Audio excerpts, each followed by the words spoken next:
अस्सलामु अलैकुम वरहमतुल्लाहि वबरकातुहू। अल्हम्दुलिल्लाहि रब्बिल आलमीन वस्सलातु वस्सलामु अला नबिय्यिना मुहम्मदिन व अला आलिहि व सहबिहि अजमईन व बाद। अज़ीज़ तलबा सानविया उला, गुज़श्ता दर्स में हमने पढ़ा था कि अफ़अला जिसको बाब इफ़आल कहा जाता है, उसका पहला माना, उसकी पहली ख़ासियत है अत्तादियह, यानी मुतअद्दी बनाना। आज के दर्स में हमें इंशाअल्लाह ताला उसी बाब अफ़अला जिसको बाब इफ़आल कहा जाता है, उसके दीगर मानी, दीगर ख़ासियत पढ़ना है। उसका दूसरा इस्तेमाल है, दूसरा माना है, दूसरी ख़ासियत है अद्दुख़ूल फ़ी ज़मान अविल मकान, वक्त या जगह में दाखिल होना, यानी वक्त या जगह में दाखिल होने के लिए भी बाब इफ़आल का इस्तेमाल होता है। उसकी मिसाल क्या है? मिसाल जैसे है असबहा। असबहा का माना क्या है? दख़ला फ़िस्सबाह, वो सुबह के वक्त में दाखिल हुआ। तो यहाँ पर असबहा का फ़ेल जो कि बाब इफ़आल से है, अफ़अला से है, सुबह के वक्त में दाखिल होने के लिए इस्तेमाल हो रहा है, जिससे मालूम हुआ कि बाब इफ़आल वक्त में दाखिल होने के लिए भी इस्तेमाल होता है, जैसा कि इस मिसाल में हमें दिख रहा है। दूसरी मिसाल है अमसा। अमसा का माना क्या है? दख़ला फ़िल मसाए, वो शाम के वक्त में दाखिल हुआ। यहाँ पर भी अमसा का लफ्ज़ शाम के वक्त में दाखिल होने के लिए इस्तेमाल हुआ है, बाब इफ़आल से है।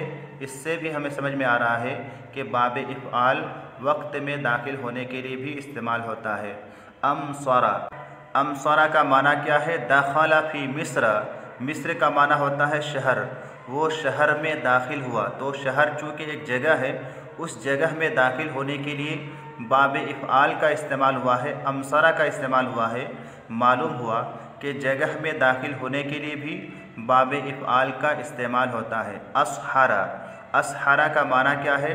दख़ला फ़िस्सहराए, वो सहरा में दाखिल हुआ। सहरा एक जगह होती है, उसमें दाखिल होने के लिए बाब इफ़आल का इस्तेमाल हुआ है, असहरा का इस्तेमाल हुआ है। इससे भी हमें मालूम हुआ कि जगह में दाखिल होने के लिए बाब इफ़आल का इस्तेमाल होता है। अब हरा का माना क्या है? दख़ला फ़िल बहर, वो समुंदर में दाखिल हुआ। तो समुंदर भी एक जगह होती है, वहाँ दाखिल होने के लिए अब हरा का इस्तेमाल हुआ, जो कि बाब इफ़आल से है। तो इन तमाम मिसालों से हमें मालूम हुआ कि बाब इफ़आल का इस्तेमाल वक्त या जगह में दाखिल होने के लिए भी होता है, जैसे कि ये मिसालें बता रही हैं कि कभी सुबह में दाखिल होने के लिए, कभी शाम में दाखिल होने के लिए, कभी शहर और सहरा में दाखिल होने के लिए। इसी तरह से समुंदर में दाखिल होने के लिए इन कलिमात का इस्तेमाल हुआ है, जो कि बाब इफ़आल से हैं। उसके बाद बाब अफ़अला जिसको बाब इफ़आल कहा जाता है, उसका तीसरा इस्तेमाल है, तीसरा माना है, तीसरी ख़ासियत है अद्दलालतु अला अन्नका वजदत शैअ अला सिफ़तिन मुअय्यनतिन। यानी बाब इफ़आल का तीसरा माना, तीसरी ख़ासियत ये है कि आपने किसी चीज़ को किसी ख़ास सिफत पर पाया है, किसी ख़ास हैअत पर पाया है। इसको मिसाल से समझते हैं, वदालिका का अन तक़ूला, और वो इस तरह से जैसे कि आप कहते हैं अकरम तो ज़ैदन, अकरम तो ज़ैदन कहते हैं, व अंत तानी, और इस जुमले से आपका मुराद क्या होता है? वजदतु ज़ैदन करीमन, मैंने ज़ैद को बुज़ुर्ग पाया, मैंने ज़ैद को शरीफ पाया, मैंने ज़ैद को सखी और फ़याज़ पाया। यानी ज़ैद को ख़ास सिफत पर पाने के लिए यहाँ पर बाब इफ़आल का इस्तेमाल हुआ है, अकरमतो का इस्तेमाल हुआ है। तो मालूम हुआ कि बाब इफ़आल का इस्तेमाल किसी ख़ास सिफत पर किसी चीज़ को पाने के लिए इस्तेमाल होता है, जैसा कि यहाँ पर अकरमतो का इस्तेमाल हुआ है। वकदालिका अबखलतुहु ऐ वजदतुहु बखीलन। इसी तरह से अकरमतो ही की तरह से एक मिसाल है, जैसे अबखलतुहु, मैंने उसको बखील पाया, ऐ वजदतुहु बखीलन, मैंने उसको बखील पाया, कंजूस पाया। अबखलतुहु फ़ेल है, ये भी बाब इफ़आल से है, और इसका इस्तेमाल भी किसी शय को, किसी चीज़ को ख़ास सिफत पर पाने के लिए इस्तेमाल हुआ है। यानी बखीली जो एक सिफत है, उस सिफत पर पाने के लिए बाब इफ़आल का अबखला का इस्तेमाल हुआ है। इसी तरह से एक मिसाल है अजबनतुहु। अजबनतुहु का माना क्या है? ऐ वजदतुहु जबानन, यानी मैंने उसको बुज़दिल पाया। तो अजबन तो फ़ेल है, किस बाब से है? बाब इफ़आल से है। और इसका इस्तेमाल किसी चीज़ को किसी ख़ास सिफत पर पाने के लिए हुआ है, यानी मैंने उसको बुज़दिल पाया, मैंने उसको डरपोक पाया। तो ये तीसरा इस्तेमाल है बाब इफ़आल का कि किसी चीज़ को किसी ख़ास सिफत पर पाने के लिए भी इस बाब का इस्तेमाल होता है। उसके बाद इस बाब इफ़आल का चौथा इस्तेमाल है, चौथी ख़ासियत है अद्दलालतु अलस्सल्ब, सल्ब पर दलालत करने के लिए भी इस बाब का इस्तेमाल होता है। सल्ब किसको कहा जाता है? सल्ब का माना क्या है? वह मानाहु अन्नका तुज़ीलु अनिल मफ़ऊल मानल फ़िअल। और सल्ब का माना है कि आप मफ़ऊल से फ़ेल का माना ज़ाइल करें, ख़त्म करें। मफ़ऊल से फ़ेल के माना को ज़ाइल करने और ख़त्म करने को सल्ब कहा जाता है। इसको हम मिसाल से समझेंगे कि मफ़ऊल से फ़ेल का माना कैसे ज़ाइल किया जाता है, ख़त्म किया जाता है।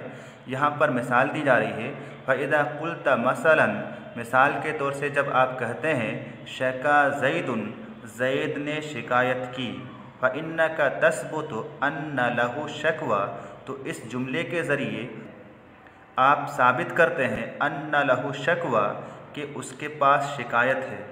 फ़इज़ा ज़िद्तल फ़िअल हमज़तन, जब आप उस फ़ेल में हमज़ा का इजाफ़ा करते हैं, हमज़ा बढ़ाते हैं, वक़ुल्ता, और आप कहते हैं अश्कैतु ज़ैदन, अश्कैतु ज़ैदन का जुमला इस्तेमाल करते हैं, स्वारल माना, तो अश्कैतु का माना क्या होता है?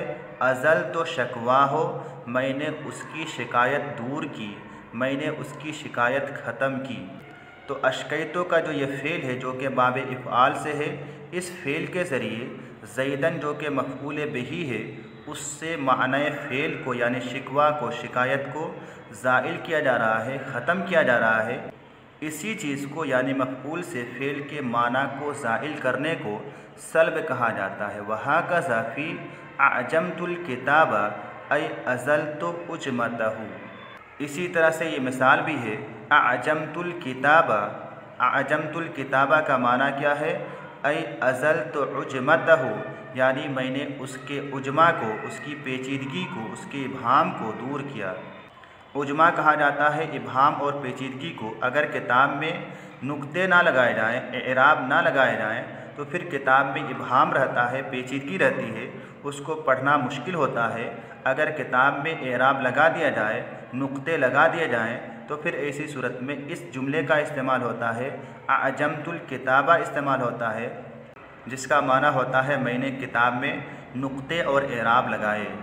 उसके बाद बाब इफ़आल का पाँचवा माना है, पाँचवीं ख़ासियत है अद्दलालतु अला इस्तिहक़ाक़ सिफ़तिन मुअय्यनतिन, किसी मुअय्यन सिफ़त के मुस्तहिक़ होने पर दलालत करना।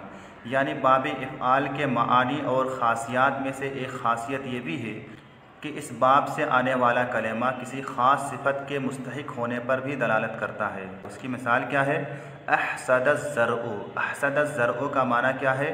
इस्तहक्कल हसादा, खेती काटने के लायक हो गई, खेती काटने के मुस्तहिक़ हो गई। तो यहाँ पर खेती के काटने के लायक और मुस्तहिक़ होने के लिए अहसदा बाब इफ़आल का इस्तेमाल किया गया है। तो मालूम हुआ कि बाब इफ़आल का इस्तेमाल किसी मुअय्यन सिफ़त के मुस्तहिक़ होने पर भी दलालत करता है। दूसरी मिसाल है अज़वजतिल फ़तातु, फ़तात का माना होता है नौजवान लड़की, इस्तहक्कतिज़ ज़वाजा, नौजवान लड़की शादी के लायक हो गई।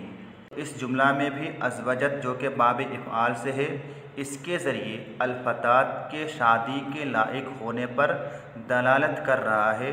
तो इससे मालूम हुआ कि बाब इफ़आल के मानी में से, इसकी ख़ासियत में से एक ख़ासियत और एक माना ये भी है कि ये किसी ख़ास सिफ़त के मुस्तहिक़ होने पर भी दलालत करता है। तो आज के लिए बस इतना ही। अस्सलामु अलैकुम व रहमतुल्लाहि व बरकातुहू।